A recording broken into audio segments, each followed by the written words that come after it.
นครเฮของสาธารณรัฐสังคมนิยมเวียดนามเปลี่ยนมรดกให้กลายเป็นแห่งขับเคลื่อนการเติบโตทางเศรษฐกิจ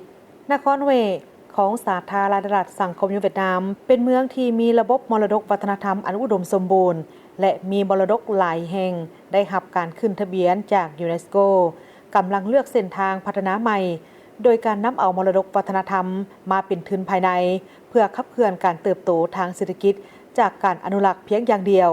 มาสู่การผสมผสานระหว่างการอนุรักษ์และการสร้างสรรค์โดยนำเอาเทคโนโลยีดิจิตอลมาเป็นกลไกสำคัญเพื่อปลุกชีวิตให้แก่คุณค่าอันยาวนานนับพันปีและเปลี่ยนมรดกให้เป็นแห่งขับเคลื่อนของเศรษฐกิจ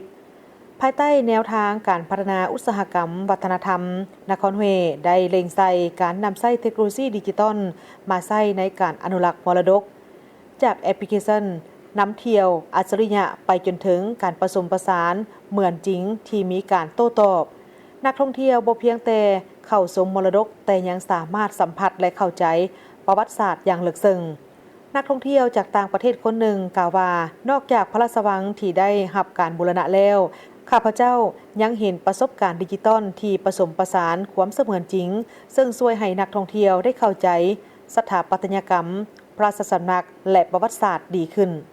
การเปลี่ยนแนวคิดจากการบริหารและอนุรักษ์มาสู่การสร้างสรรค์และพัฒนาได้เปิดพื้นที่ใหม่ในการเติบโตของนครเฮมรดกกลายเป็นวัตถุดิบอันสำคัญในการพัฒนาผลิตภัณฑ์อุตสาหกรรมวัฒนธรรมที่มีความสามารถแข่งขันเช่นการแสดง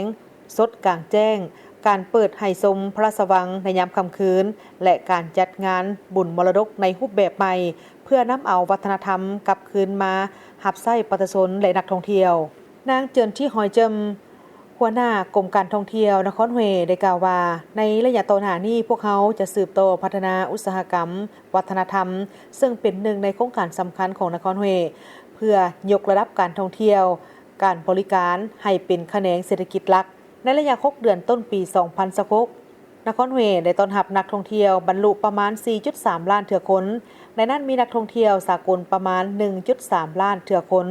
รายรับรวมจากการท่องเที่ยวบรรลุหลายกว่า 10,000 ตื้อดงรายรับจากคาปี้เข้าสมบูหารสถานและการบริการมีประมาณ310ตื้อดงในขณะที่การประกอบส่วนจากแขนงการท่องเที่ยวและบริการให้แก่งบประมาณของนครคาดว่าจะอยู่ในระหว่าง810ถึง 1,110 ตื้อดงตัวเลขเหล่านี้สะท้อนให้เห็นถึงผลสำเร็จของการพัฒนาอุตสาหกรรมวัฒนธรรมท่านเจินหิวทุยยังรองประธานคณะประชาชนนครเฮได้กล่าวว่าพวกเขากำลังเกี่ยมนำไส้คุณค่าของมรดกเพื่อพัฒนาการท่องเที่ยวและการบริการในนั้นมีการแสดงสดภายในพระราชวังการเปิดให้ชมพระราชวังในยามค่ำคืนและปรับปรุงการโฆษณาบุญและมรดกในรูปแบบที่วางแผนอย่างเป็นระบบตั้งแต่ต้นปี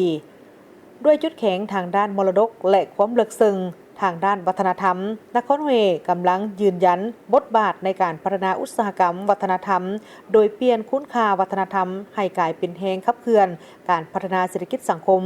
มุ่งสู่การสร้างนครเฮให้กลายเป็นนครแห่งมรดกและนครแห่งงานบุญระดับชาติและสากลตื่มอีก